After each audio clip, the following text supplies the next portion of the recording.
All right, guys. So may I have your thoughts on the game today? Well, to be honest with you, we're not happy. Jamaica should have won. This is the office. It was once called the office, and it should remain as the office.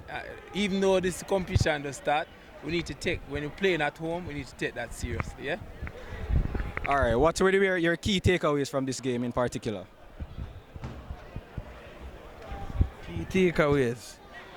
Well, one of the things is that Jamaica, they didn't start the game well.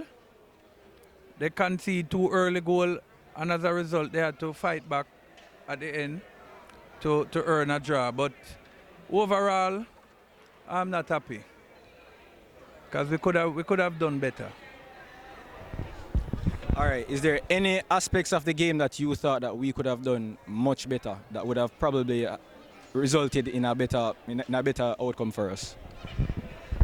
Yeah, the urgency. We just start the game very poorly, like very casual, and allow the Haitians to counter attack us.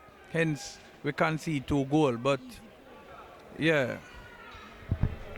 All right. So pertaining to the comeback that we had, it was a very good comeback from 2-0 down. We came back. You saw that we were outplaying the Haitians at some point. You saw where the Haitians, they were time wasting even when they were 2-1 up.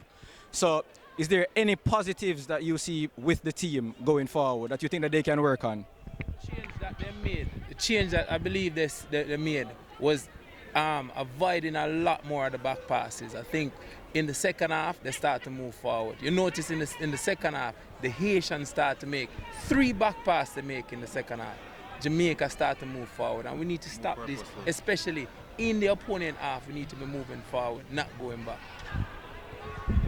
All right, then. So, guys, we do appreciate you taking the time to speak with us at MG Sports. We do. I hope you guys do. You can actually watch us on YouTube as well. You can subscribe to our channel, watch us grow as well, and hopefully you'll see us actually broadcasting this game.